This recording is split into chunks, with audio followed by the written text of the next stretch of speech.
Salut tout le monde, du coup, petite interview avec Sofiane. Salut Sofiane. Salut, comment tu vas? Ouais, ça va très bien et toi? Attends, il y a des petits bugs donc c'était un petit peu compliqué bah, écoute, moi ça va Pas super. grave. Je suis hyper content de t'avoir là.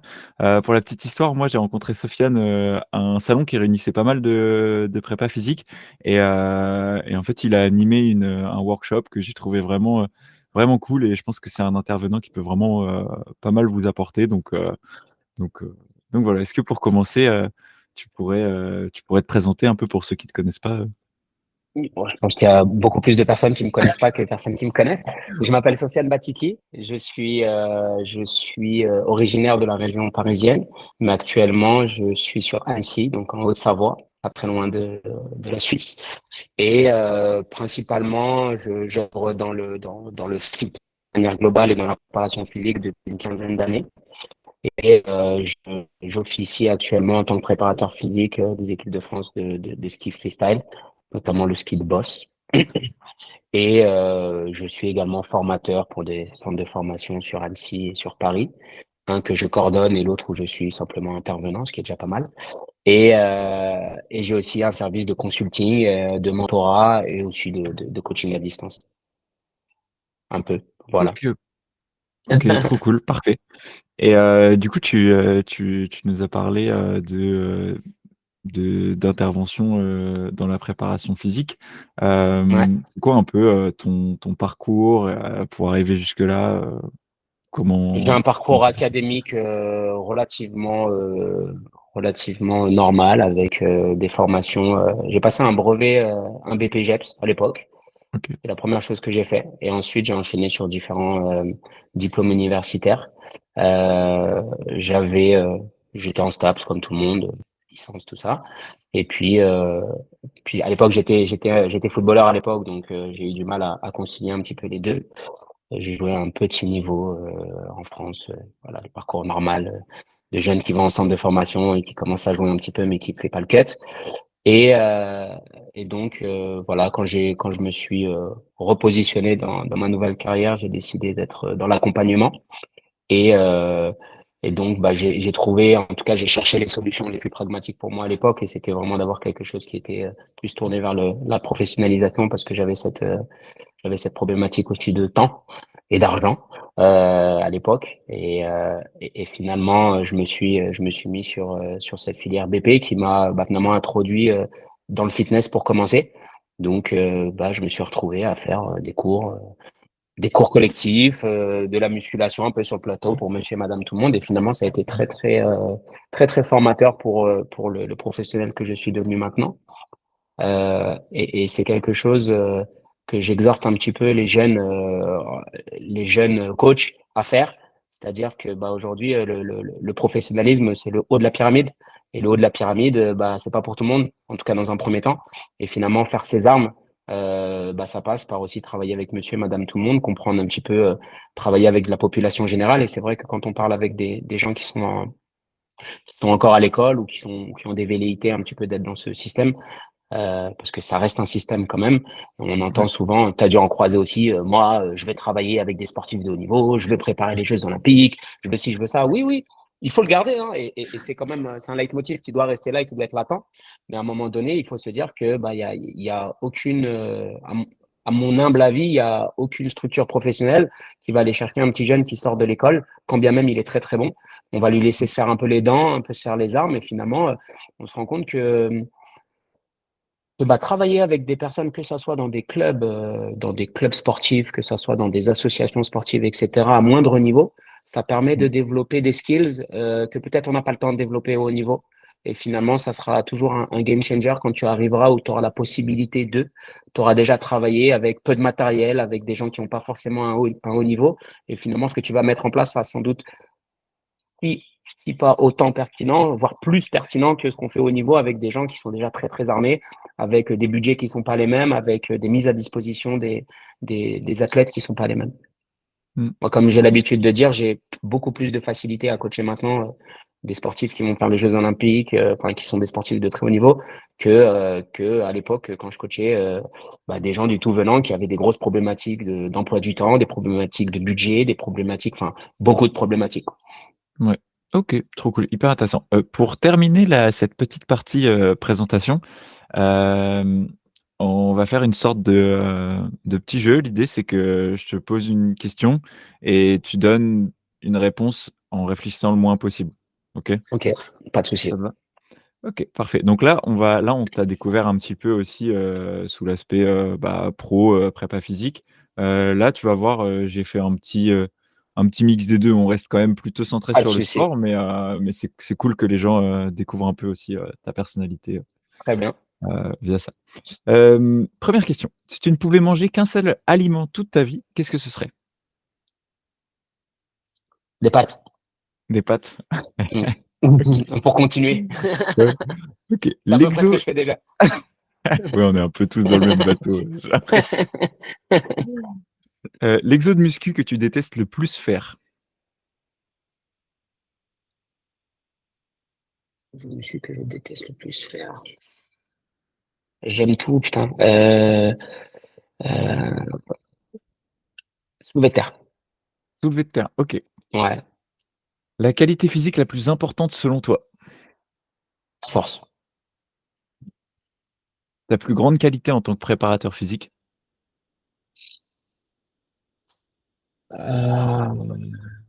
Ouf. Grande qualité, c'est. J'ai dit: «On réfléchit pas, hein». Ouais, bah, je Tu t'en réfléchis. voudras pas. Non, j'allais dire mon agilité. OK. Et en tant qu'humain, ta plus grande qualité en tant qu'humain? Euh, c'est que je suis profondément empathique. OK. Tu préfères t'entraîner le matin, le midi ou le soir? Je n'ai pas de préférence. Quand il y a le moins de OK. monde à la salle. OK. Si tu Ça pouvais me fait. écouter si tu pouvais écouter qu'une seule musique lors de tes entraînements, laquelle ce serait? Si tu écoutes de la Euh, musique. J'écoute beaucoup, beaucoup de musique, c'est pour ça que c'est très difficile. J'écouterai Do for Love de Tupac. OK. Cite-moi un prépa physique qui t'inspire beaucoup. Fred Moussero. OK. Ton sportif préféré? Kobe. Kobe Bryant. Ta Mon fils s'appelle d'ailleurs, c'est son deuxième prénom, Kobe. OK. Ma Ta femme n'a sportive pas. préférée? Ma femme. Oh! Sportif préféré, sportif préféré. Euh,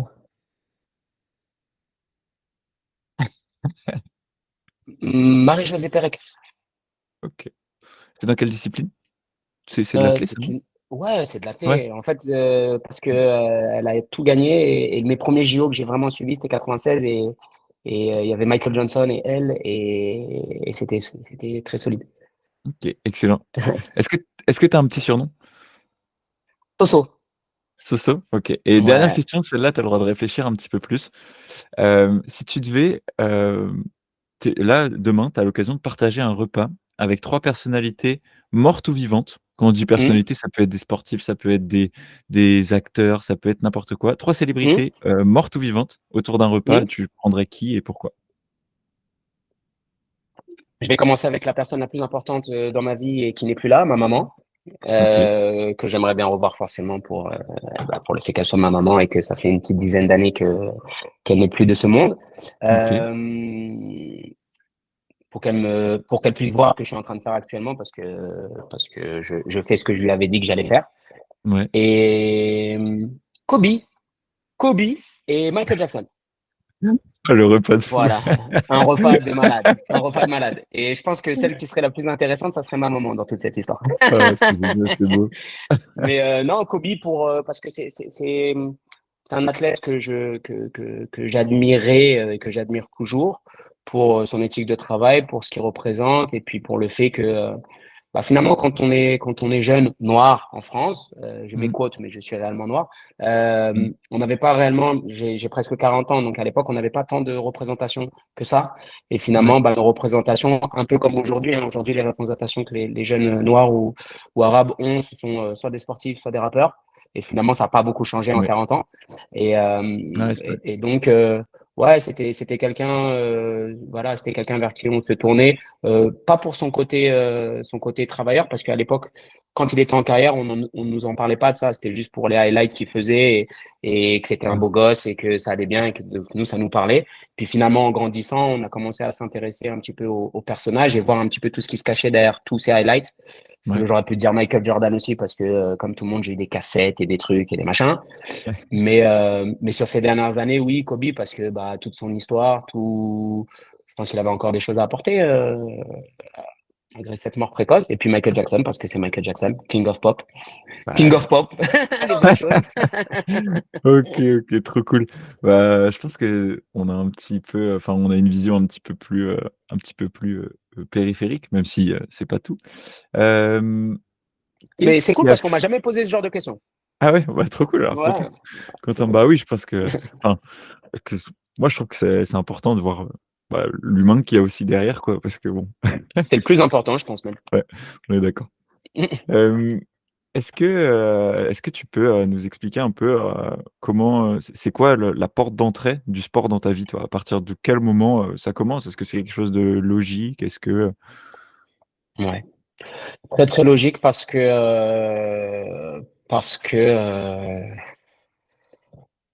dans les milieux, je dirais pas défavorisés parce que je suis pas défavorisé, mais dans les lieux dans les milieux qu'on va dire un petit peu, je n'ai plus le terme un peu populaire. mmh, Populaire, c'est le terme consacré, populaire, faut pas dire pauvre. Euh, Bah, on n'a pas tant de facteurs d'intégration que ça et on n'a pas tant de choses qui sont mises à disposition, malheureusement. J'ai la chance de faire un petit peu mon trou et de pouvoir proposer aux enfants des activités culturelles, vraiment des activités culturelles.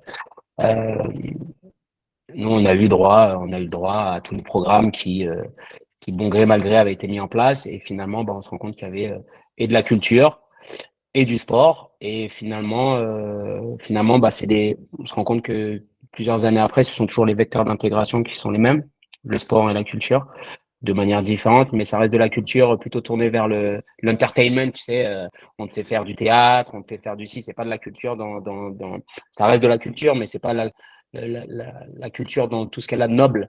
Tu sais, ouais, on te fait pas lire des livres, on te fait pas connaître des auteurs, etc. Donc, bah, très rapidement, voilà, on fait avec les moyens du bord. Et les moyens du bord, c'est que bah, tes parents, en tout cas pas tes parents, mais ton entourage est souvent bah, pas aussi cultivé que dans tous les milieux. Et finalement, bah, les enfants ne sont pas laissés à eux-mêmes parce que c'est un mauvais terme, mais voilà, on a toute cette nébuleuse d'enfants qui jouent ensemble. Et finalement, bah, on trouve les choses les plus simples à faire quand on est jeune et et qu'on n'est pas livré à nous-mêmes, encore une fois, mais qu'on nous laisse un petit peu de la liberté, bah, c'est d'aller jouer, hein, c'est d'aller grapper aux arbres, c'est de jouer au foot, c'est de jouer à plein de sports qui permettent avec un minimum de matériel de pouvoir animer un maximum de personnes. Et mmh, l'activité physique a toujours été présente dans mon éducation. Pas directement, mais indirectement, parce que beaucoup de cousins, beaucoup de cousines, et quand on se retrouve, ben, c'est des chasses à l'homme, mmh, enfin voilà, tous les trucs qu'on a ouais, connus en étant petit. Donc on n'était pas en mode, on a eu la chance de pas vivre cette période de téléphone et de tablettes, etc., qui nous obligeaient, bah attends, voilà, moi j'ai passé toute ma jeunesse dehors, à courir, à sauter, à plonger, à faire tout ce qu'on avait à faire, ce qui te laisse une base assez solide. Et finalement, après, tu as juste à choisir le sport dans lequel ouais, tu as envie d'évoluer. Nous le sport par excellence, bah, c'est le football parce que c'est le truc le plus accessible. Tu as un ballon, tu peux faire jouer 20 personnes. Chez nous, c'était plutôt ouais, 40. Tu vois, souvent on se pose la question.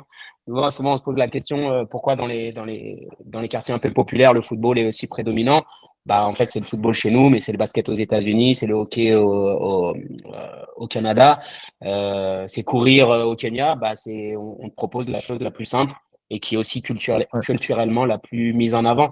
Quand tu vas dans n'importe quel quartier, que ça soit dans des quartiers UP ou pas, vous allez avoir au moins un terrain de foot quelque part, que tu sois de fils de bonne famille ou pas de bonne famille, tu auras accès à un mmh, terrain de football.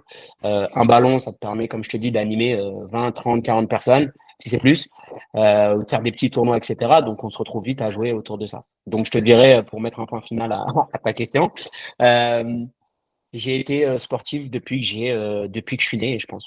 Depuis que je suis né, j'ai été licencié dans un club peut-être à 4 5 ans. Ouais. À l'époque, on me faisait jouer au foot sans licence parce que j'avais un petit niveau, mais que j'étais pas encore assez vieux pour jouer, donc on me faisait jouer pas sous licence. Et puis après, bah, le cheminement normal d'un jeune licencié en France à jouer dans toutes les catégories de petits jusqu'à jouer à un niveau professionnel pas très longtemps. OK, excellent, trop cool. Bah, merci pour tous les détails, c'est hyper sympa. Maintenant on va essayer de resserrer un petit peu, l'entonnoir. Déjà, petite question, est-ce que tu as touché de près ou de loin au volley dans ta vie? Est-ce que c'est quelque chose qui est déjà passé ou pas du tout? J'ai le volley pour moi, qui n'est pas grand, Mmh. ça a été, je pense comme tout le monde, l'UNSS. Ouais, Donc ah bah ouais, j'étais un sportif accompli, on va dire accompli, par rapport aux gens qui étaient autour de moi au collège et ouais, donc je faisais partie de presque toutes les équipes UNSS. Donc voilà, je jouais dans l'équipe de foot UNSS, je jouais dans l'équipe de handball, dans l'équipe de basket, dans l'équipe de volley. Et le volley, c'est celui avec lequel j'ai moins accroché parce que c'était le moins proche de mes qualités. En tout cas, je je n'avais pas une détente phénoménale. J'étais voilà, au collège, je faisais peut-être 1m60, un truc comme ça. ah ouais, Euh, ouais, jusqu'à 12 ans, je faisais quand je suis en formation, je faisais 1m56, je crois. Bon, là, je suis pas beaucoup plus grand, mais j'étais pas très très grand. Et ah donc, on ouais, est jeune, on va vers les sports. ouais, Ouais, on va vers les sports où on a l'impression que nos qualités nous permettront de nous en sortir.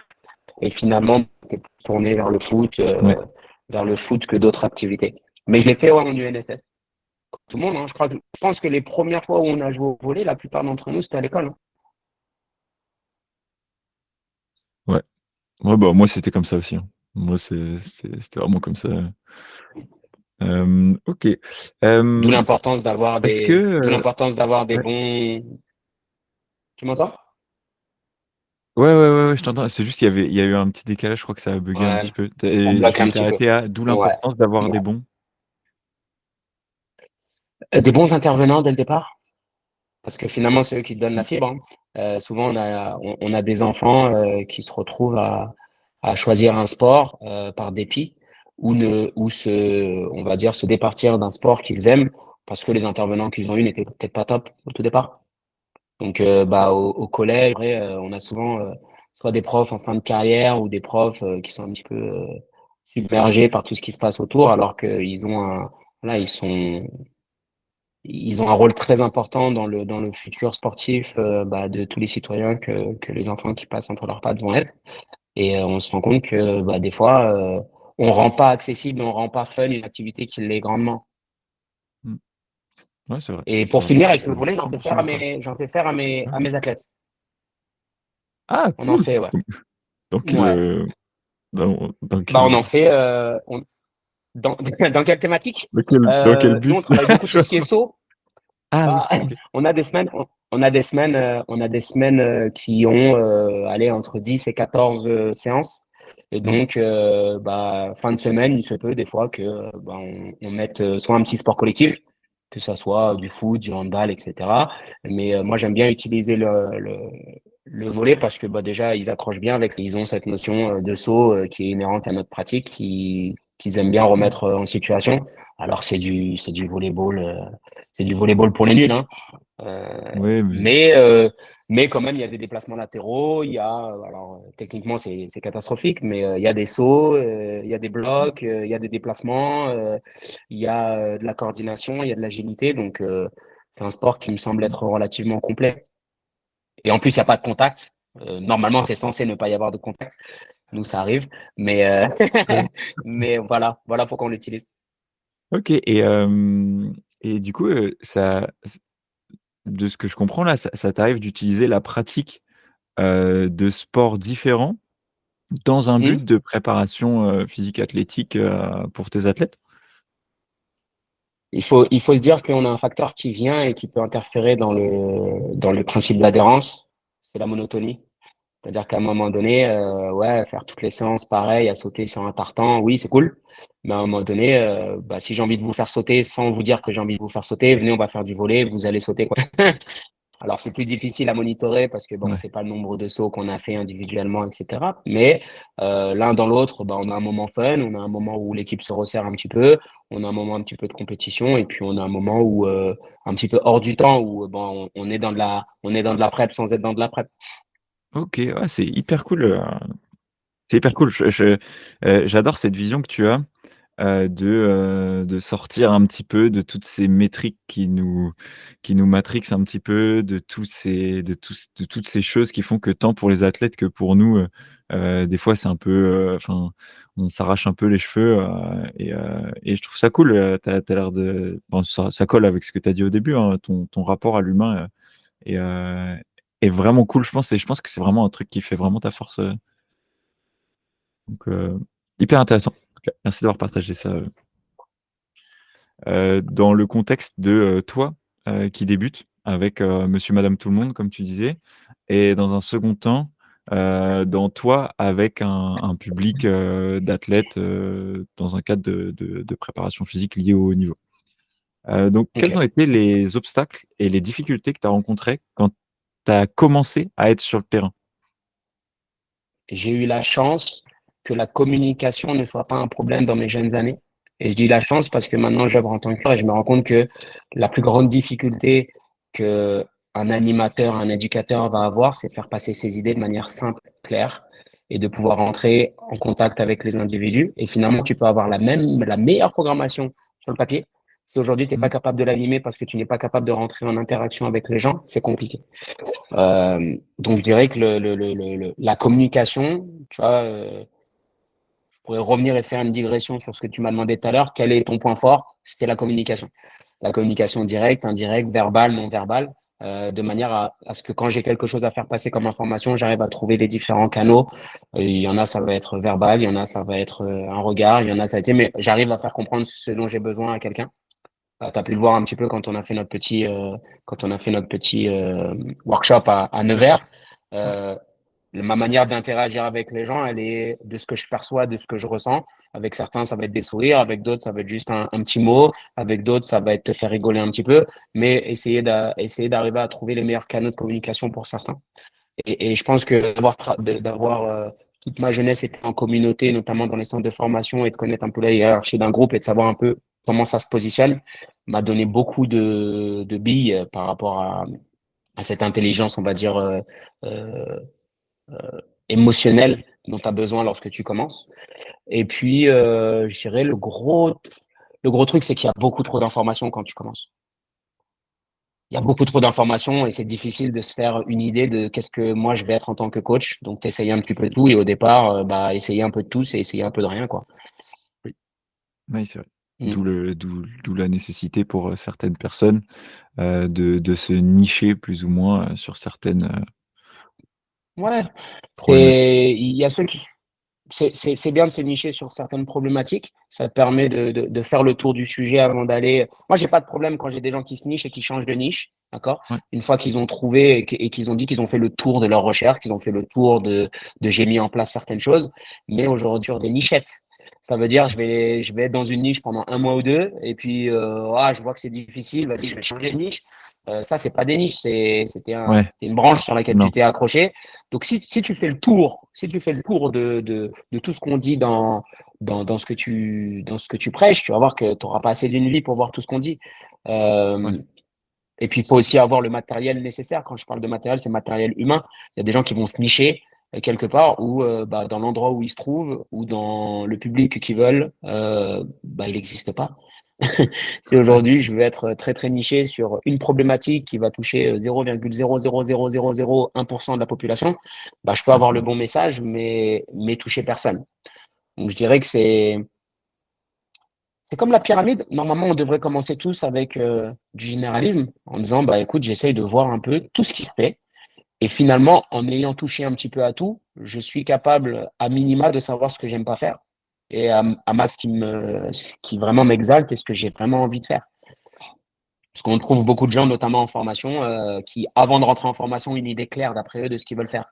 Et mmh, finalement, en fait, ils ont juste c'est une idée des réseaux sociaux, quoi. Ils ont vu un truc, ils ont dit, ah bah ouais, j'ai vu ouais, ça, c'est ça que j'ai envie de faire. Et puis en fait, quand ils arrivent sur le terrain, ils disent en fait, ouais, Je me suis pas rendu compte de tout le travail que ça a nécessité, de toutes les connaissances que ça nécessitait. Est-ce que le public que je voulais cibler, il existe réellement? Est-ce qu'il existe dans ma zone? Est-ce qu'il existe que sur les réseaux?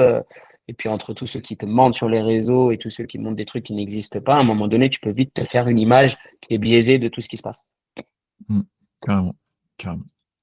Hop, alors attends, j'arrive pas à faire dérouler. Ah voilà. OK, bah, hyper intéressant et du coup, parce que là, on a un peu, discuté aussi du rapport avec monsieur, madame, tout le monde et du coup, Ouais. tes obstacles, tes problématiques, les 1ers murs auxquels tu t'es heurté, quand tu es arrivé dans le haut niveau, ça a été du coup ce que tu me disais, c'était le surplus d'informations, c'est ça? Ou il y avait Alors quelque chose? non, Non? Ah OK. c'était plutôt avec monsieur et madame tout le monde. OK, d'accord, C'est-à-dire autant pour moi. qu'aujourd'hui, je pense que l'apanage des bons préparateurs physiques, c'est qu'ils sont généralement très simples. Le point commun de tous les bons, grands préparateurs physiques, c'est qu'ils sont simples. Ils sont simples dans leur vision, ils sont simples dans les outils. Alors évidemment, il y a des outils qui sont plus onéreux que d'autres, mais la vision est simple, de manière à ce que comprendre simplement et qu'elle puisse être appliquée simplement. On est tous capables de faire des systèmes d'entraînement difficiles avec 150 métriques, avec 2 milliards de choses à changer, avec un arbre décisionnel très compliqué.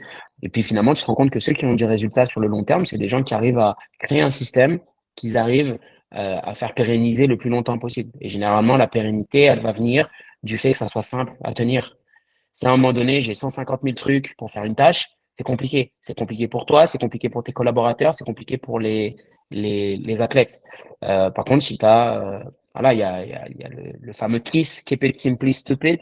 Ouais. Je l'aime bien celle-là parce que, bah, à un moment donné, ça remet encore une fois l'église au milieu du village et ça te permet d'éviter de partir à gauche à droite. Le seul problème, c'est que quand on commence, eh ben, on n'est pas assez armé pour être simple. C'est-à-dire qu'on sort de l'école avec euh, tu vois, un vrai combattant. Il va choisir son arme, les armes qu'on va lui donner parce qu'il commence à réfléchir au fait de si j'ai trop d'armes sur mon dos, je vais avoir du mal à me déplacer. Si j'ai trop d'armes sur mon dos, je vais pas savoir quoi choisir dans quelle situation. Donc il va se poser avant de partir et va dire quelle est l'arme que je possède qui a le plus d'ambivalence et que je peux utiliser dans plusieurs situations. Et c'est celle-là que je vais utiliser. Et puis, de l'autre côté, tu vas voir le bleu beat qui sort de ses classes et qui va prendre 150 000 grenades, sans machin, machin, et puis il va arriver sur le truc et il va se faire tuer au bout de 2 secondes parce que Ouais. le temps qu'il réfléchisse, ça sera déjà trop tard. Je vois les préparateurs physiques à peu près de la même manière, c'est-à-dire que quand on sort de l'école et qu'on nous a donné plein d'informations, on se dit, bah attends, on m'a appris ci, on m'a appris ça, faut que je le mette en place sur le terrain. Et finalement, on se rend compte toujours que le plus simple est toujours le mieux. Le plus simple est toujours le mieux. Et donc, dans cette vision-là, bah, essayer de rester le plus simple possible est pour moi la clé d'une longévité là-dessus. Parce qu'on les voit hein, sortir de fac, les 1-2, etc. Et ça veut te réinventer la roue. Ça veut te réinventer la roue parce que, et je le comprends parce que moi aussi j'ai été dans cette optique-là à un moment donné et tu te rends compte que bah, les anciens, alors c'est pas parce que tu es ancien que tu es meilleur, mais ceux qui ont fait leurs preuves dans le métier, qui ont fonctionné avec différents groupes sur différentes décennies, qui ont gagné des titres, la plupart du temps, alors ils ont un système qui est costaud et simple ne veut pas dire simpliste. Mmh. Simple Ouais. Ah ouais, je simple, vois. mais pas simpliste. Ça veut dire qu'on a des choses qui ont été éprouvées par le temps, qui ont été mis en place, des processus décisionnels qui sont simples et qui finalement rendent le travail beaucoup plus facile pour toi, comme je disais, tes collaborateurs et tes athlètes, parce que, in fine, c'est tes athlètes que tu dois sustenter. C'est-à-dire qu'à un moment donné, si en tant qu'athlète, je comprends pas où tu veux en venir parce que tu m'as mis 150 000 tests, 150 000 machins, et quand t'as pas ça, tu fais ça, nanana, ouah, à un moment donné, je vais te dire, écoute, moi, je veux juste m'entraîner en fait. Je veux juste m'entraîner, je veux juste progresser. Donc, tout ce micmac que tu me racontes pour faire le beau, parce que c'est souvent ça, hein. Ouais. Les mecs qui viennent avec des trucs comme ça pour t'expliquer la vie, à un moment donné, viens, on Ouais. s'entraîne, hein. On s'entraîne. C'est vraiment là que le taf va être fait. OK, OK, trop cool. Hem, quelle différence tu fais, s quand tu encadres un public? Parce que tu t'es amené à encadrer des publics jeunes ou pas? Oui. Bah là, par exemple, j'officie sur la préparation physique des groupes Coupe d'Europe. Les OK, Coupes d'Europe, en gros, c'est les espoirs. Et là, j'ai des d'accord. jeunes qui ont 14, 15 ans. Ah bah, excellent, parfait, bah, c'est nickel, tu vas pouvoir répondre à ma question avant. Quelle différence tu fais quand tu encadres un public, jeune, tant sur, la manière dont tu communiques avec eux, tant sur, la nature des exercices que tu vas mettre en place, les qualités physiques que tu cherches plus ou moins à développer, j'en sais rien, quelle différence tu fais entre un public jeune et un public senior? Au niveau du public jeune, euh, Ouais, c'est quelque chose qui est difficile à mettre en place, je dirais, surtout quand tu officies à deux niveaux. Euh, pour les coachs qui commencent, on a souvent tendance à vouloir répliquer ce qu'on fait avec des adultes, avec des enfants. Or, bah, on est sur deux mondes qui sont complètement différents. On est normalement sur des enfants qui sont en développement. Et donc, bah, si on parle uniquement en termes de physiologie, bah, tout est à faire. Tout est à faire. Ça veut dire qu'on ne peut pas appliquer les mêmes volumes de travail. Ça veut dire qu'on ne peut pas appliquer les mêmes intensités. Ça veut dire que normalement, le travail devrait être tourné et dédié à l'initiation, c'est-à-dire à la maîtrise des mouvements, à la mise en place d'exercices qui permettent à tout le système de pouvoir durer. OK. C'est incroyable le nombre de jeunes qu'on récupère, et dans tous les sports, hein, à 18-19 ans, qui ont des corps de personnes qui ont déjà 29-30 ans. Ils ont déjà de l'arthrose et tout. C'est pas normal. Ça veut dire, toi, j'imagine que dans ton sport, tu dois avoir des mecs avec des genoux en plastique, des chevilles Oui. catastrophiques, des épaules folles. Ah oui, Donc, il ça y en veut a, dire, ils ont 16 ans, ils sont strappés de partout, ils ont déjà mal ça, partout, c'est ouais. bah, nous, on a la même chose, hein. On a des skieurs, on les voit arriver, ils ont déjà des kinesiotapes partout au niveau des genoux. Ils ont même pas commencé la Coupe d'Europe. Donc, j'ai envie de te dire, t'as pas commencé ta carrière que t'es déjà dans le mal. Euh, Compliqué. Mais je dirais que oui, notre but, c'est de la formation ou de la préformation. C'est ça le rôle, en réalité, d'un initiateur, d'un éducateur à la base. C'est d'initier aux bonnes pratiques, d'initier aussi et de donner le goût des choses, euh, de s'imprégner de la culture d'entraînement aussi. Parce que c'est important, ça, d'avoir une bonne culture d'entraînement. Et culture d'entraînement, c'est pas simplement soulever des charges lourdes, c'est comment je mange, comment je dors, quelles sont les différentes choses que je mets autour de ma performance pour pouvoir performer. Parce que finalement, l'heure d'entraînement, elle est simple, c'est toi qui l'anime, tu sais qu'elle va bien se passer normalement si tu fais pas trop mal les choses. Par contre, c'est est-ce que tout ce qui est en dehors de ma juridiction est bien réalisé? Est-ce que je dors Ouais, bien? Est-ce que je mange bien? Est-ce que je fais mes routines de mobilité? Est-ce que je fais mes routines de respiration? Est-ce que je mets vraiment toutes les choses en place qui vont peut-être pas tout de suite me servir parce que c'est pas un game changer quand tu as 15 ans. Par contre, ça va être un game changer quand tu vas rentrer dans les groupes Coupe du Monde ou quand tu vas être professionnel. Ça veut dire que c'est pas des choses qu'on aura à t'apprendre, c'est des choses qui font déjà partie de ta pyramide de performance. Et je pense que c'est ça qui est important. Par contre, il faut l'amener avec un côté fun, il faut l'amener avec une gamification, il faut l'amener avec un côté léger, de manière à ce que bah, les petits, ils n'arrivent pas à cramer à un âge trop tôt. C'est-à-dire que bah, si déjà de 14 à 18 ans, de 14 à 18, 19, 20 ans, on t'a suriné avec plein, plein, plein d'informations, avec des HRV, avec du ci, avec du machin, avec des prises d'infos à gauche, à droite, avec optimisation de tout, bah, ça laisse plus énormément de place quand tu commences à être professionnel, hein. Et puis, bah, à un moment donné, tu uses l'individu. Tu l'as usé de manière trop précoce. Et on le voit, hein. Il y a une usure qui s'installe quoi qu'il arrive, même si c'est un sport que tu aimes bien, même si c'est un truc qui te guide depuis longtemps. Bah, on a énormément de personnes qui arrêtent leur activité au moment où ils pourraient passer le cut parce qu'ils en ont marre déjà. Et ils se disent, putain, en formation, c'est déjà comme ça, mais si je suis professionnel, ça va être quoi? ouais. Ça va être quoi? Ils vont me tuer, là. Ils vont me tuer. Donc, finalement, la masse de travail à abattre semble tellement importante qu'on se dit, ouah, est-ce que ça vaut vraiment le coup? Est-ce que ça vaut vraiment le coup? OK, donc on est plus sur une problématique de De on formation. cherche on cherche à développer, l'humain, le jeune d'un point de vue moteur au maximum avant de le spécialiser, quoi. Bah, de toute façon, tout le monde convient de dire que bah, l'hyperspécialisation n'est pas forcément une bonne chose. Alors, il y a des cas où oui, alors, on a des GOAT qui sont été hyper spécialisés, mais si on regarde, et ça donne du sens de dire que bah, forcément, plus la base de la pyramide est large en termes d'habilité motrice, et plus finalement, je vais pouvoir aller piocher dans différents tiroirs pour aller chercher ce dont j'ai besoin dans un sport précis. Euh, Culturellement, malheureusement, c'est pas quelque chose qu'on fait. Mmh. Euh, Toi, je sais pas par quel biais t'es venu au volley, mais peut-être que il y a quelqu'un dans ta famille qui en faisait avant, il y a peut-être ton papa ou ta maman. Ça dépend. Mmh. Dans les schémas familiaux, c'est soit un papa, une maman qui t'a poussé à le faire parce que bah, c'est le seul sport qu'il connaît, il a tellement aimé que toi, il te le propose. Mmh. Et ou sinon, bah, c'est culturel. T'es dans un endroit, la plupart des petits garçons et des petites filles en France, dans une cour de récréation, on leur donne un ballon de foot. Si demain on leur donnait des ballons de basket avec des paniers de basket ou on leur mettait un filet de volley, peut-être que le sport le plus Mmh. pratiqué en France, ça serait du volley, tu vois. Ouais. Et mécaniquement, dans toutes les régions différentes, tu vas dans le Pays Basque, ils ont pas de ballon de foot à la récré, ils ont un ballon ovale. C'est pour ça qu'il Ouais. y a plus de rugbyman qui viennent de là-bas que de Paris. Donc, tu vois, il y a tellement de choses qui rentrent en ligne de compte, mais je dirais que moi, j'ai la chance d'avoir des enfants là, en bas âge, et je leur fais faire, fort de mon expérience et de ce que je sais de ce qu'on peut faire pour développer des enfants.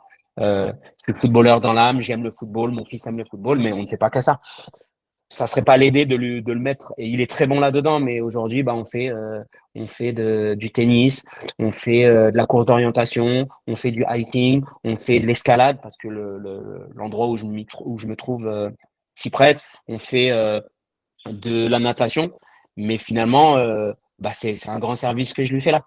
C'est un grand service que je lui fais là parce que finalement, toutes ces aptitudes cognitives, motrices vont être décuplées et finalement, il y a de grandes chances pour que ça se termine sur le football quand même. Que quand il aura décidé que ça se termine sur le football, et bah écoute, enfin je dis ça, mais s'il veut faire autre chose, il fera bien autre chose. Mais que le jour où il décide le sport dans lequel il a envie d'évoluer, parce que ça c'est un non négociable pour moi, tu dois faire du sport, peu importe, tu vas faire du sport, que tu aies au moins le matériel nécessaire pour. Tu vois, que Mmh. tu sois pas le dernier qu'on va chercher dans la cour quand on choisit les équipes. Non, non, c'est Ouais. toi le capitaine, c'est toi qui prends le ballon et c'est toi qui décides avec qui tu joues. Ouais. C'est, c'est, c'est hyper cool.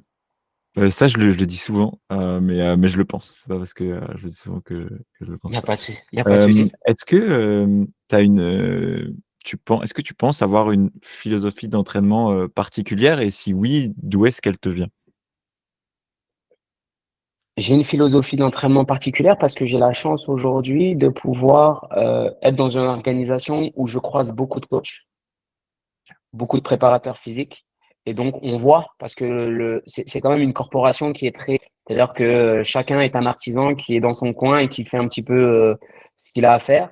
Alors aujourd'hui, on a une recrudescence des réseaux sociaux qui nous permettent de mettre en avant notre travail et de le partager surtout. Je vois vraiment ça là-dedans, dans le partage, et de se dire, OK, bah, c'est cool, il y a un mec là-bas d'un sport que je connais pas du tout, mais il fait ça.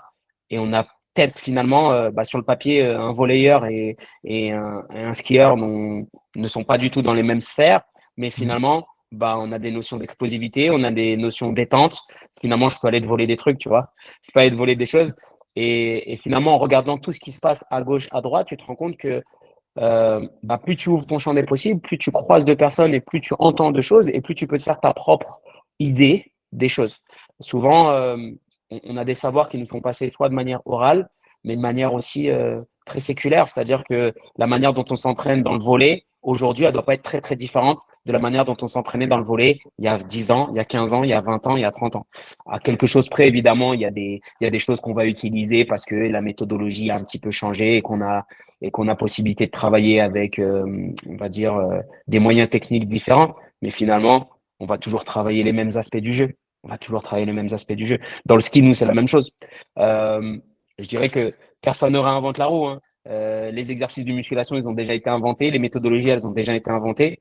Par contre, ce qui va faire de toi quelque chose d'exceptionnel dans le sens où tu es une exception, bah, c'est la manière dont tu vas interagir avec les gens, c'est la manière dont tu vas euh, mettre en place les choses, quels sont tes processus décisionnels finalement, à partir de quel moment je décide de faire ça, à partir de quel moment j'arrête de le faire, euh, quelle est la vision que tu as à long terme et comment tu animes tes séances. Moi, je sais que le grand game changer que j'ai par rapport sans doute à beaucoup de mes collègues, c'est que je suis un animateur dans l'âme. Ça veut Ouais. dire, bah, tu l'as vu quand Oui. on était ensemble. Moi, j'aime pas que mes séances elles soient plates. Alors, je sais que des fois, c'est, c'est pas mal vu, mais on est quand même dans quelque chose de cosy quand on s'entraîne en préparation physique. On a un préparateur physique, c'est très descendant. Et je vous dis ce que vous faites. j'atteste de ce que vous êtes en train de faire, je suis le sensei, vous êtes un peu le truc, et je comprends le truc, mais moi j'aime bien que ça soit plutôt voilà, horizontal et que finalement je suis pas la personne qui vous dit, je suis la personne qui vous accompagne pour faire. Et vous accompagner, c'est être sur le terrain avec vous, c'est partager la séance avec vous, être un peu au four au moulin. Moi, quand je finis mes séances, je suis en transpiration. Je vais pas dire que je me suis entraîné, mais j'ai laissé un peu de mon énergie dans tout ça. Je suis pas juste là à noter les répétitions et dire bon bah aujourd'hui c'est ça qui va se passer et puis passer avec les mains dans le dos comme si j'étais dans un réfectoire. Ouais. Euh, je pense que là, moi, mon gros atout là-dessus, c'est que j'ai cette fibre d'animation qui fait que les séances, elles sont rythmées, il y a de l'interaction, il y a du fun, il y a des rires, il y a, il y a un terreau fertile pour pouvoir performer. Parce que je pense réellement que l'austérité, dans certains moments, est importante. De se dire, OK, quand on a vraiment des moments très, très importants, oui, c'est un peu plus cadré, etc. Mais à un moment donné, si tu viens, il y a ceux qui disent euh, when you look good, you feel good, and when you feel good, you perform good.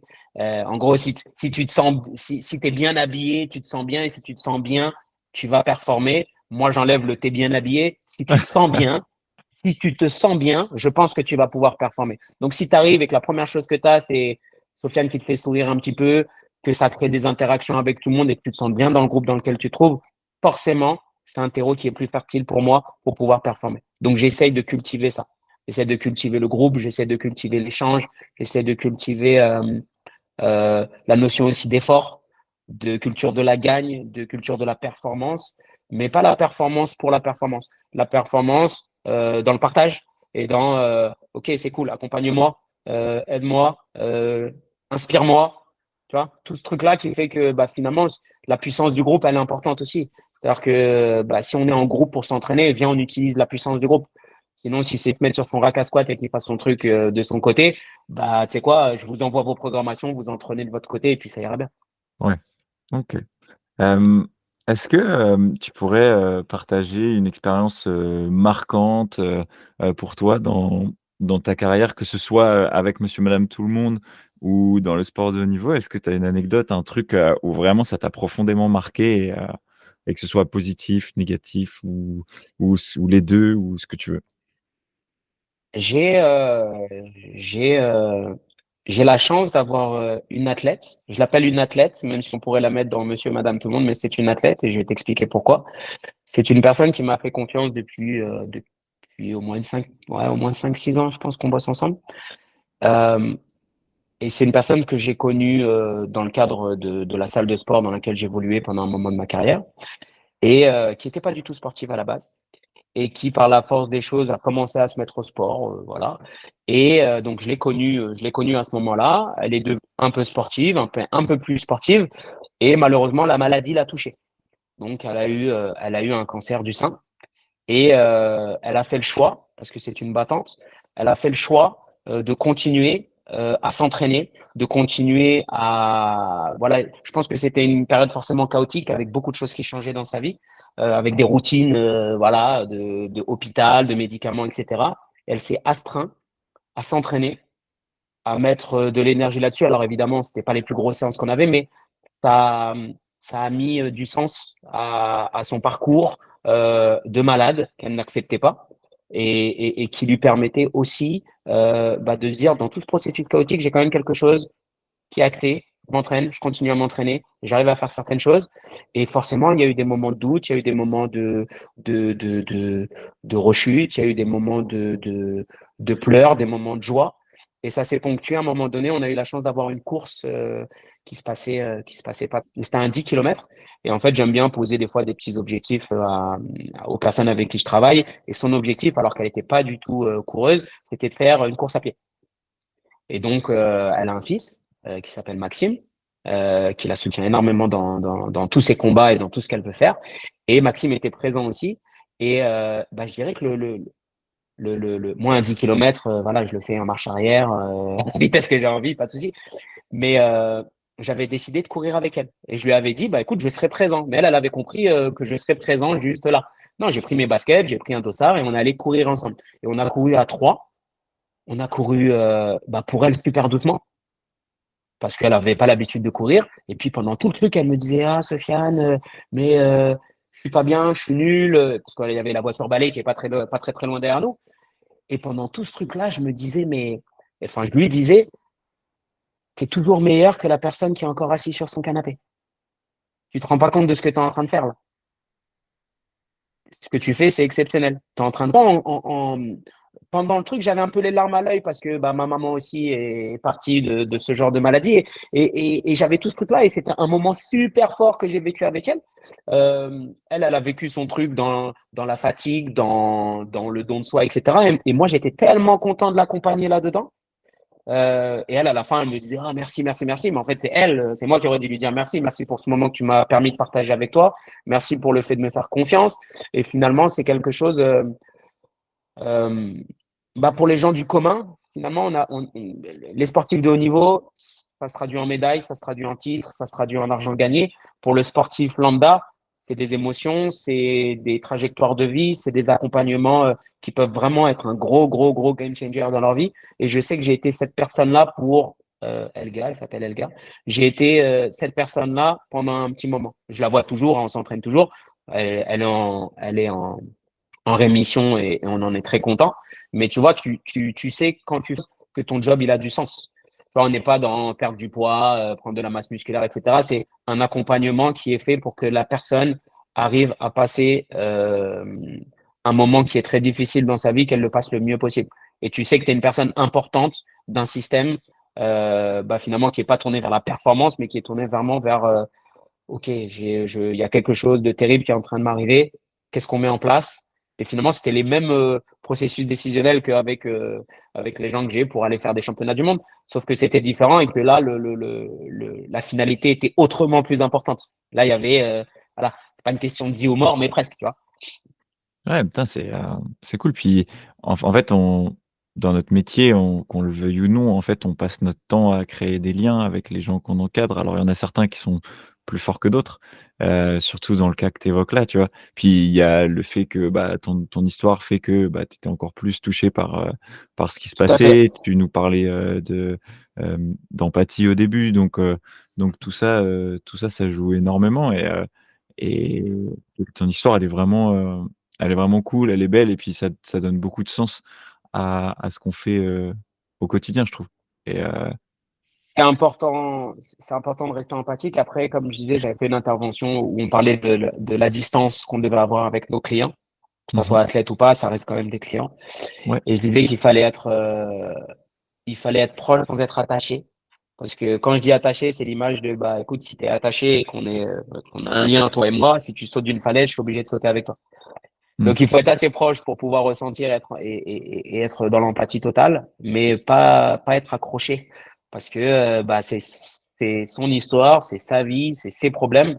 Alors, souvent, on a envie, quand on a un cœur qui est comme ça, d'essayer de prendre tous les problèmes des gens qui sont autour de toi et de les régler. Le seul problème, c'est qui prend tes problèmes à toi, qui prend tes patins. ouais. Ah ouais, Et c'est quand vrai. tu commences à prendre à gauche, à droite, bah, ça peut être difficile. Et j'ai eu des périodes comme ça où forcément, c'est des parcours de vie qu'on a à gauche, à droite, et tu croises des gens, et finalement, bah, eux, tu es leur parenthèse enchantée dans la journée, tu vois qu'une heure, mais finalement, tu laisses toi beaucoup d'énergie, que ça soit des problèmes physiques, que ça soit des problèmes psychologiques, que ça soit des problèmes familiaux, que ça soit voilà, problèmes à l'école, etc. Finalement, bah, toi, tu es la personne à qui ils viennent en parler, mais donc, en gros, ils ont leur sac, ils viennent, ils te donnent un petit peu de poids qu'il y avait dans leur sac, sauf que bah, ce poids-là, toi, tu le jettes pas, tu le mets dans ton sac aussi. Ouais, Donc, la vraie capacité d'une personne, parce que nous, on parle énormément de l'aspect physique, mais c'est aussi être armé psychologiquement en tant que nous, êtres humains, pour pouvoir gérer ça, de gérer les problématiques physiques. On a été formé pour, psychologique un petit peu moins. Donc, est-ce que tu es une personne, voilà, je connais beaucoup de préparateurs physiques qui sont happés par les problèmes de leurs athlètes, ouais. alors que normalement, on les paye uniquement pour les optimiser physiquement. Après, quand tu es empathique, c'est normal, hein. Tu as ton athlète qui arrive et qui dit, bon, je me suis fait quitter, ou ma maman est malade, ou j'ai redoublé, etc. Tu peux pas dire, on s'en fout, on va squatter.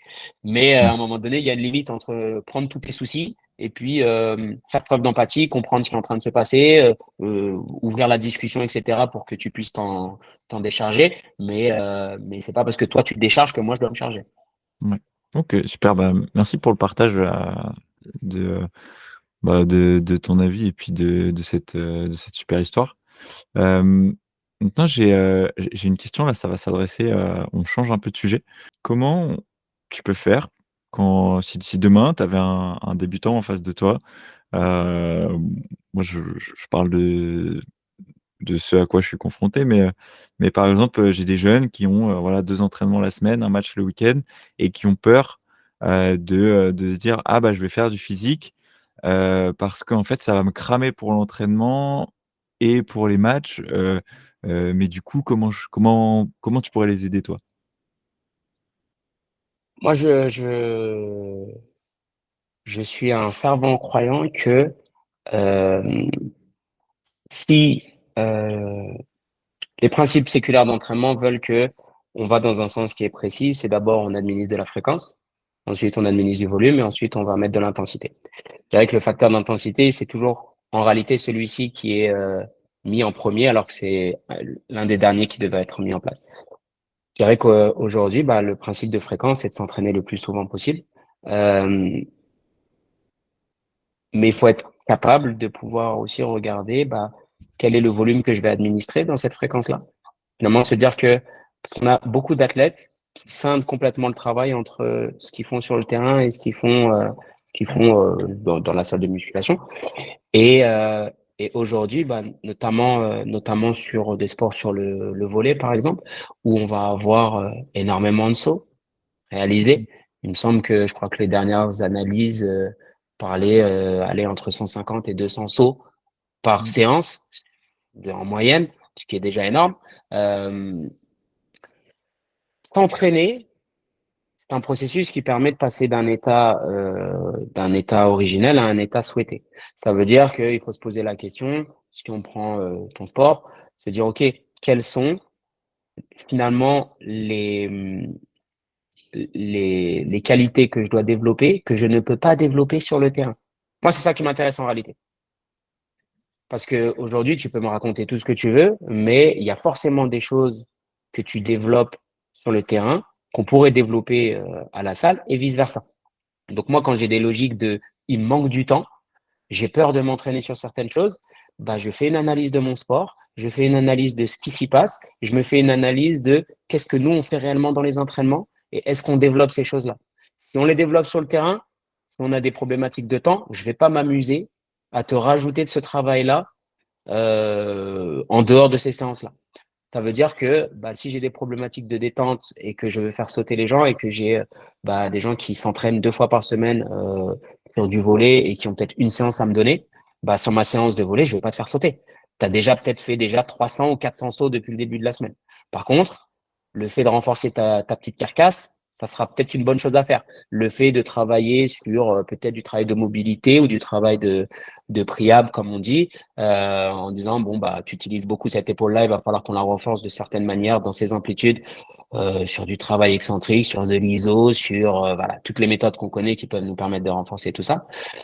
Et je dirais que on se doit lorsqu'on n'a pas de temps d'être finalement encore plus précis quand on en a. Le problème il est là, c'est quand tu vas demander à un athlète et qu'il a l'impression que ce que tu lui proposes est encore très générique et que finalement ça vient juste rajouter du travail au travail qu'il fait déjà, ce qui est normal. Mmh. Il peut avoir des points de friction et te dire ouais mais ça va me fatiguer, ça va ci, ça va ça. Euh, le principe d'évolution pour qu'il y ait, quand on dit c'est une équation simple, hein, performance égale capacité moins fatigue. Mmh. Ouais. Ouais. Donc ça veut dire que si j'augmente ta capacité et que aux alentours des matchs, tu n'es pas fatigué, c'est là que tu vas pouvoir performer. Le seul problème, c'est que ta capacité, elle évolue comment? Bah, en t'entraînant, garçon. En t'entraînant. Donc, moins tu t'entraînes, moins potentiellement tu es performant. Mais Ouais. c'est un problème inhérent au sport professionnel ou pas, c'est que bah, finalement, on s'entraîne tellement peu qu'on ne se rend pas compte de l'intérêt de s'entraîner. Parce que Ouais, réellement, si tu commençais à faire des vrais processus d'entraînement, tu te rendais compte que, putain, tes services, ils sont beaucoup plus forts. Putain, ta détente, elle est beaucoup plus haute. Putain, tu termines tes matchs de manière beaucoup plus fluide qu'avant. Mais il faut passer le cut. Il faut passer le cut de commencer à s'entraîner parce que réellement, quand tu vas commencer à t'entraîner, tous ces processus physiologiques que tu n'as pas l'habitude d'avoir, en tout cas pas dans cette fréquence et pas dans ce volume-là, ils vont te fatiguer. Et effectivement, il va falloir accepter que peut-être 1, 2, 3 semaines, 4 semaines, peut-être même un mois, tu vas pas être au maximum de ce que tu es capable de faire. Par contre, quand tu vas passer le cut de ces un mois, tu vas être une putain de machine. Donc, je dirais que en tant que préparateur physique, le plus important et le plus intéressant, c'est de pouvoir optimiser cette culture de l'entraînement, du volume, de la fréquence le plus tôt possible dans la saison, c'est-à-dire à l'intersaison. Ouais. Si à l'intersaison, j'ai déjà commencé à te faire travailler et que tu sais que tu es capable de performer avec ce volume-là dans la saison, évidemment, je vais orienter les contenus de manière différente, mais je sais que tu vas pouvoir quand même le faire. Je sais que tu vas pouvoir quand même le faire sans que ça interfère de manière négative dans ta performance. Parce qu'en réalité, comme tu as dit, euh, et on en est encore là, c'est que les gens voient l'entraînement comme quelque chose qui va trop les fatiguer pour pouvoir performer. À toi de faire comprendre à l'athlète, en tout cas de comprendre en tant qu'athlète, que le seul entraînement qui est mauvais, c'est celui qui est mal programmé. S'il est bien programmé, moi, entre deux courses de Coupe du Monde, une le samedi, une le vendredi, une le samedi, ils ont par exemple les runs de qualification le matin, l'après-midi allez, on va dire à 15 heures, pour la plupart, ils ont terminé. Je crois qu'ils rentrent à l'hôtel et qu'ils mangent des kebabs. Non, non, hein. Ils rentrent, ah bah oui, ils rentrent, on va à la salle et on se fait une toute petite séance de force. Mais un rappel. Et ce rappel-là, bizarrement, quand ils se lèvent le matin, putain, je suis bien. Alors effectivement, tu vas pas leur faire des séances de l'enfer qui vont les fatiguer, etc. Mais généralement, ça, c'est le volume qui va faire que tu vas être fatigué. C'est pas Mmh. l'intensité. Si je viens et que je te fais un petit 3x3 avec des charges, voilà, si on prend la nomenclature de notre ami Zazorski, on va dire que c'est des efforts répétés avec des pourcentages pas très très hauts, mais une vitesse de intentionnelle qui soit assez importante, peut-être même un peu de pliométrie ou des sauts en contre-haut, etc.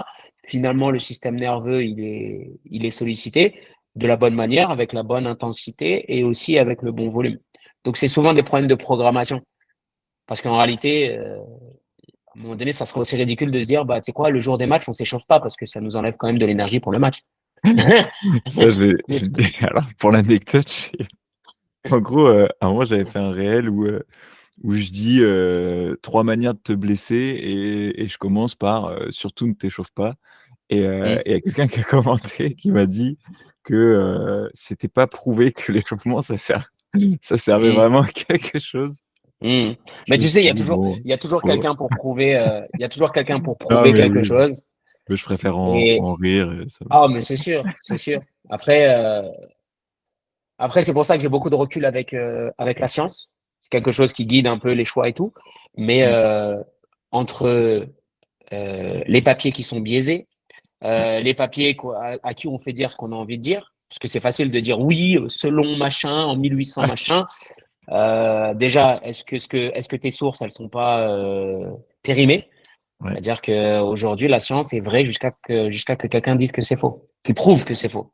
ouais. Aujourd'hui, il y a plein de trucs qui sont dits qui sont pas encore débunkés. C'est-à-dire parce qu'on n'a pas pris le temps de vraiment regarder et de se dire, OK, est-ce qu'il n'y a pas une autre manière d'expliquer ça? Mmh. Non, non, non. Et maintenant pour, là, on arrive à la fin. Hem, Quel conseil, tu donnerais à quelqu'un qui, peu importe le sport, là, tu vois, dans mon cas, c'est le volley, mais qui vraiment, bah, est en mode: «Putain, j'aimerais trop, me développer, physiquement, mais alors vraiment, je sais pas par où commencer». Aujourd'hui, sur YouTube, tu vois un peu de tout et de rien. Sur les réseaux, on te dit de faire ça, ci, ça, machin et tout. On est un peu submergé d'informations et qu'est-ce que tu leur donnerais comme conseil, comme plan, comme, Je dirais aujourd'hui que les réseaux sont un bon pourvoyeur d'informations, mais un mauvais, parce que tu es obligé à un moment donné d'aller chercher du putaclic et de commencer à faire du contenu que les autres ne font pas. Euh, mais s'ils le font pas, c'est peut-être que c'est pas un contenu qu'il fallait faire. Euh, ouais, parce que des fois, tu sais, tu regardes et tu dis, ouais, il faut que je dise ça, personne n'en a parlé. C'est peut-être que les personnes à qui on parle n'ont pas à entendre ce message-là. Euh, Aujourd'hui, on est très porté. Si j'avais un conseil à donner, faites de la PPG. Ne commencez pas à vouloir vous entraîner comme un volleyeur, ne commencez pas à vouloir vous est-ce que entraîner comme un... tu peux Ah, expliquer, ce que c'est la PPG? Parce que nous, on est la- dedans, on sait, mais bien sûr, la PPG, c'est de la préparation physique générale, qui est donc, par définition, non orientée vers un sport. L'objectif, c'est simplement d'augmenter son capital dans toutes les capacités qu'on pense avoir besoin. Et finalement, on va peut-être avoir de l'orientation vers un secteur aérobie, on va peut-être avoir d'augmentation de la force, de l'augmentation du gainage, peu importe, vous choisissez l'item qui vous semble être pertinent. Et on se rend compte que pour la plupart d'entre nous, on n'a pas la culture d'entraînement basique pour pouvoir commencer à faire du spécifique.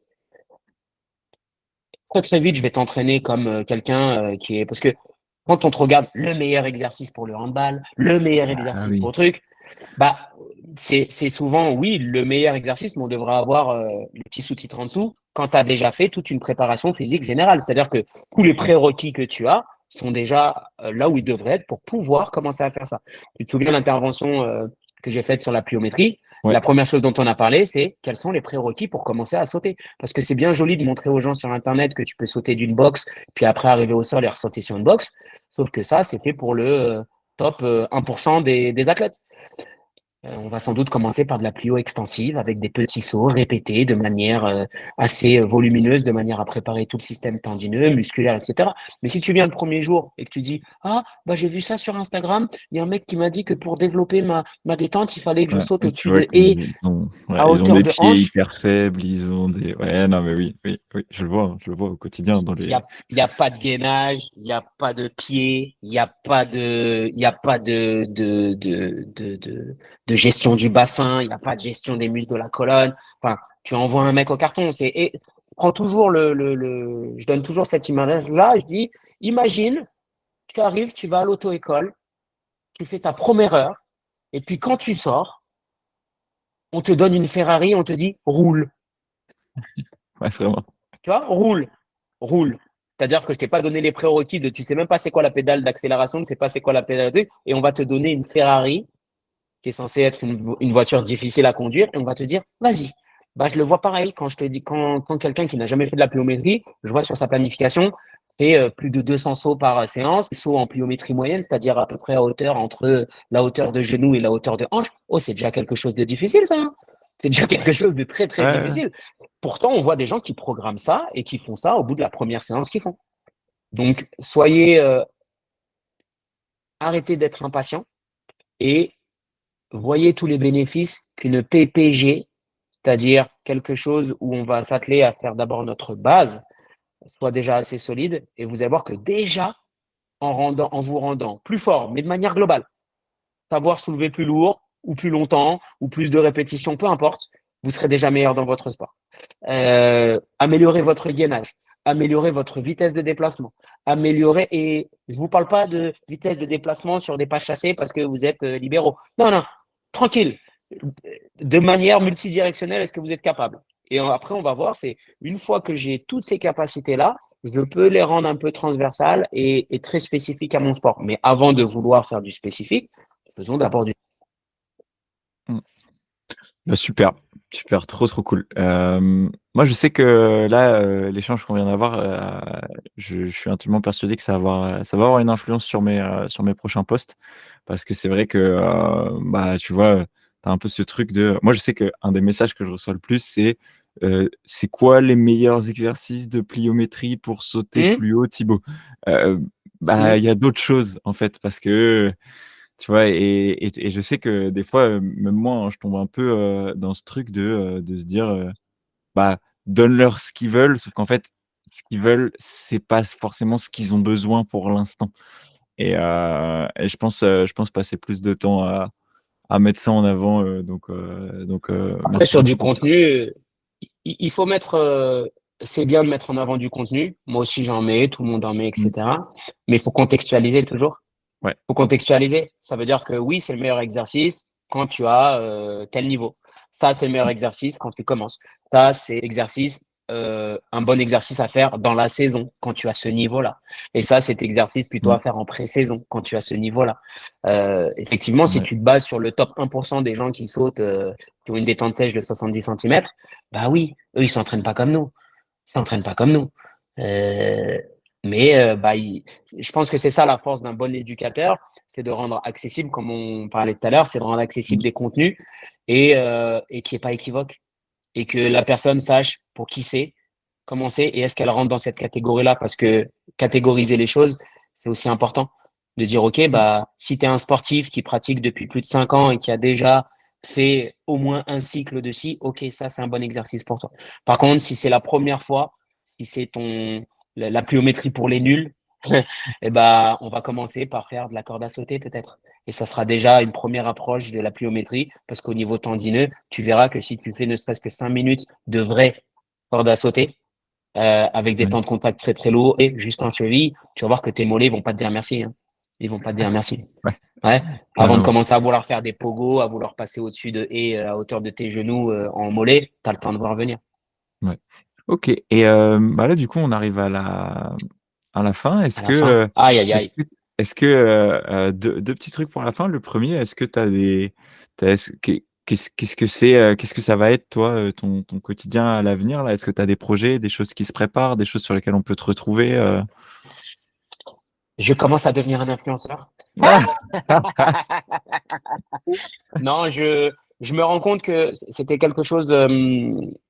J'étais dans une zone de peur par rapport à ça depuis longtemps. Quand je dis une zone de peur, c'est une zone plutôt de confort, en se disant, enfin, il y a normalement ce qu'on appelle la zone de confort, la zone de peur, la zone d'apprentissage, et ensuite la zone de grandeur. J'étais dans cette zone de confort où ce que je fais au quotidien me va très bien et je pourrais faire que ça. Et finalement, c'est en rencontrant des personnes, en allant au symposium par exemple ou d'autres endroits où je me rends compte que bah, finalement j'ai des choses à apporter aux gens autour de moi et que oui, moi ça m'aide parce que ça met en valeur mon travail et ça me permet aussi d'avancer, de continuer à donner du sens à ce que je fais. Mais c'est aussi quelque chose bah, qui plaît et qui peut aider les gens autour de moi. Donc je suis un peu plus présent sur les réseaux, c'est-à-dire que je mets un peu plus de choses. J'ai depuis un moment un service de consulting qui s'adresse aux préparateurs physiques, aux coachs.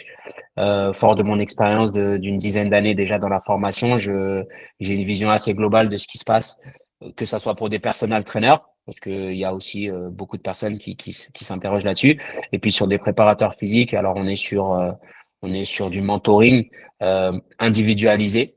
Euh, sur des problématiques qu'on peut retrouver sur bah, qu'est-ce que je fais, qu'est-ce que je fais pas, quel est mon arbre décisionnel, quel est mon socle de performance, autour de quoi ça tourne, etc. En gros, c'est se poser les bonnes questions pour avoir un petit peu sa patte, sa signature, voilà, qu'on sache réellement ce qu'on propose aux gens. Et puis, bah là, on prépare les Jeux Olympiques quand même, hein, en ligne de fond. Donc, on se prépare pour les Jeux Olympiques d'hiver qui vont avoir lieu en 2026. Donc, on a une année à faire, c'est dans un an et demi. Donc là, je suis en plein dans ma préparation estivale.